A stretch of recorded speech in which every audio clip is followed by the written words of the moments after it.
بسم اللہ الرحمن الرحیم۔ السلام علیکم، ویلکم ٹو مائی میزبان یوٹیوب چینل۔ تو میں آج اپنی بہنوں اور بھائیوں کے ساتھ میزبان یوٹیوب چینل پر پھوڑے، پھنسی، برن، بائل ایبسس کے بارے میں شیئر کرنے جا رہی ہوں کہ جو پھوڑے اور پھنسیاں ہیں ان کی کیا وجوہات ہیں اور ان کو ریموو کرنے کے لیے ہم کون سی میڈیسن یوز کر سکتے ہیں۔ تو اگر آپ میرے چینل پر پہلی بار آئے ہیں تو آپ کو جو ریڈ کلر کا بٹن نظر آ رہا ہے اس کے اوپر کلک کر دیں اور ساتھ بنے بیل آئیکن کو بھی پریس کر لیا کریں تاکہ جو بھی نئی ویڈیو اپلوڈ کی جائے اس کا نوٹیفیکیشن آسانی سے آپ کو ملتا رہے۔ تو اگر آپ آلریڈی میرے سبسکرائبر ہیں تو میں دل سے آپ کی شکر گزار ہوں۔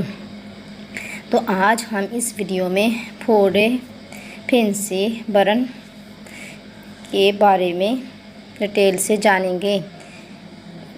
اکثر موسم کی تبدیلی کی وجہ سے باڈی پر پھوڑے، پھنسیاں نکل آتی ہیں یا کثرت زیادہ میٹھا کھانے سے یا زیادہ دھوپ میں کام کرنے کی وجہ سے بھی باڈی پر یعنی جسم پر پھوڑے، پھنسیاں یعنی بائل ایبسس نکل آتے ہیں۔ اور اس کے علاوہ اکثر باڈی میلک چلی رہتی ہے۔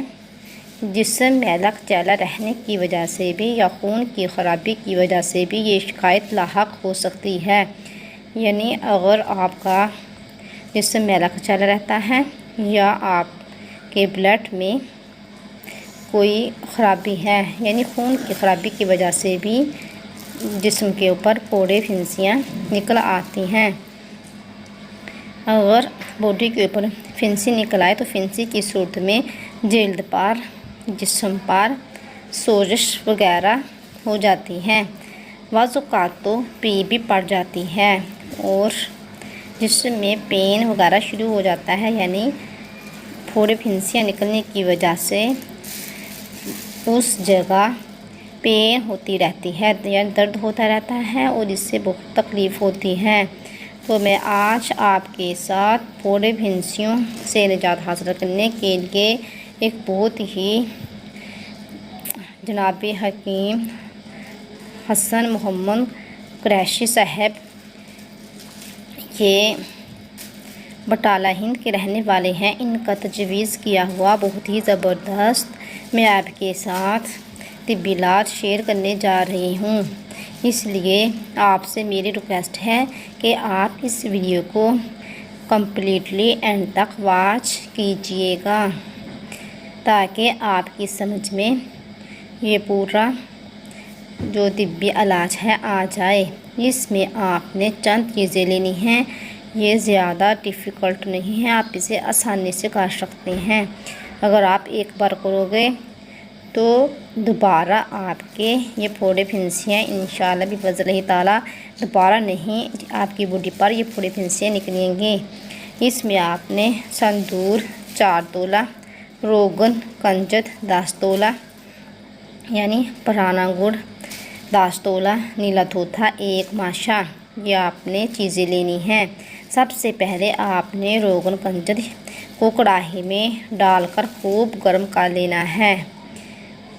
پھر اس کے بعد جب یہ اچھی طرح روغن کنجد اچھی طرح گرم ہو جائے پھر اس میں سندور ڈال کر ہلاتے رہیں کہ اس کو اچھی طرح ہلاتے رہیں کہ یہ آپس میں اچھی طرح مکس ہو جائے یہاں تک کہ اس کا کلر بھی سیاہ ہو جائے۔ یعنی آپ نے اس کو اس قدر خوب ہلاتے رہنا ہے کہ اس کا جو رنگ ہے وہ بھی سیاہ ہو جائے۔ تو آپ چولہا بند کر کے نیلا تھوتھا باریک ڈال دیجئے، یعنی نیلے تھوتھے کو پہلے باریک کر لیں اور چولہے کو بند کر دیں۔ چولہے کو بند کرنے کے بعد اب اس میں نیلا تھوتھا بھی ایڈ کر دیں۔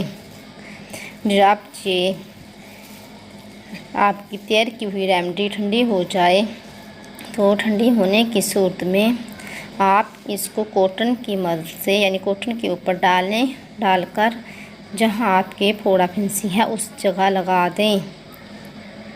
لیکن یہ کاٹن آپ اس زخم کے اوپر یا پھوڑے، پھنسی کے اوپر ہی لگا رہنے دیں۔ جب زخم یا پھوڑا ٹھیک ہو جائے گا یعنی اچھی طرح یہ پھوڑا صحتیاب ہو جائے گا، ٹھیک ہو جائے گا، آرام آ جائے گا تو یہ کاٹن خود بخود اتر جائے گا۔ آپ کو اس کاٹن کو تاننے کی ضرورت نہیں ہے۔ تو خود جب یہ پھوڑا یا پھنسی بالکل ٹھیک ہو جائے گا تو یہ کاٹن خود بخود اتر جائے گی۔ یہ نہایت ہی مفید مرہم ہے اور یہ آزمایا ہوا نسخہ ہے، آپ اسے ضرور ٹرائی کیجئے گا۔ تو اگر آپ کو آج کی میری یوزفل ویڈیو اچھی لگی تو میری ویڈیو کو زیادہ سے زیادہ اپنے ریلیٹیو میں، اپنے فرینڈس میں، اپنے جاننے والوں میں ضرور شیئر کیجئے گا اور میری ویڈیو کو جلدی سے لائک بھی کر دیجئے گا۔ ملتے ہیں نیکسٹ ویڈیو میں۔ اپنا ڈھیر سارا خیال رکھنا اور ہمیں بھی دعا میں یاد رکھنا۔ خدا حافظ۔